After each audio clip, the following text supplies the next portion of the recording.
Hi, I'm Senator Connie Leyva. Today, I'm going to share one of my budget priorities with you. First, let's look back at this past year. Child care providers have been providing essential care to children and families during the entire pandemic. They have seen their business costs go up by necessary cleaning supplies and distance learning equipment, and their revenues go down as families have sheltered in place and health departments have limited class sizes. The pandemic has highlighted that child care is essential, and child care providers are essential workers. As a result of the pandemic, government has responded to provide support for child care providers.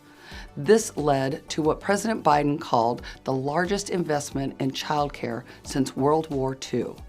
Congress and President Biden have allocated nearly $4 billion in relief for California's child care system in the American Rescue Plan.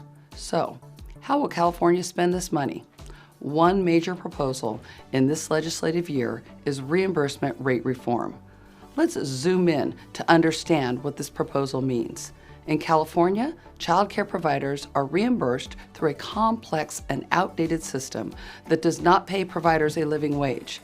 California's minimum wage has increased by 55% since 2015. Meanwhile, provider pay has not increased at all. California's reimbursement rate structure includes a standard reimbursement rate and the regional market rate.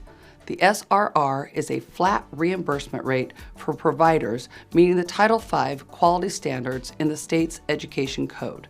This means the SRR fails to account for different costs of living in different parts of the state. The RMR is a regionalized reimbursement for providers meeting the Title 22 quality standards in the state's health and safety code. The RMR is calculated every 2 years through a survey that aims to estimate the cost of care. But in 2021, providers are still paid based on the 2016 survey. California's current two-part reimbursement rate system undervalues the cost of providing child care and underpays providers. It also limits access to child care for families, fails to maximize quality programs, and forces many child care providers out of business due to low reimbursement. When reimbursement rates fall below the true cost of care, providers cannot afford to offer subsidized care and must charge higher prices. This results in fewer child care options and diminished buying power for families using vouchers for this care. This brings up reimbursement rate reform. Child care providers and advocates have been calling for reimbursement rate reform to move toward a single reimbursement rate structure that accounts for program quality, regional factors, and child care needs. In other words, rate reform would create one rate and pay all providers more. The pandemic disproportionately affected women and communities of color.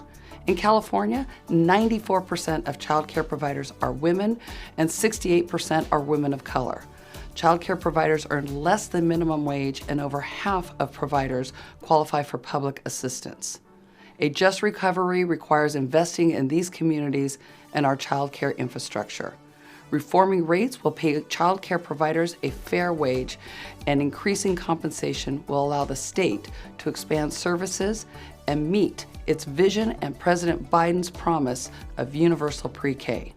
Reimbursement rate reform was a key recommendation from both the Assembly Blue Ribbon Commission on Early Childhood Education and the State Master Plan on Early Learning and Care. Rate reform is also making its way through the legislature through my bill, SB 246.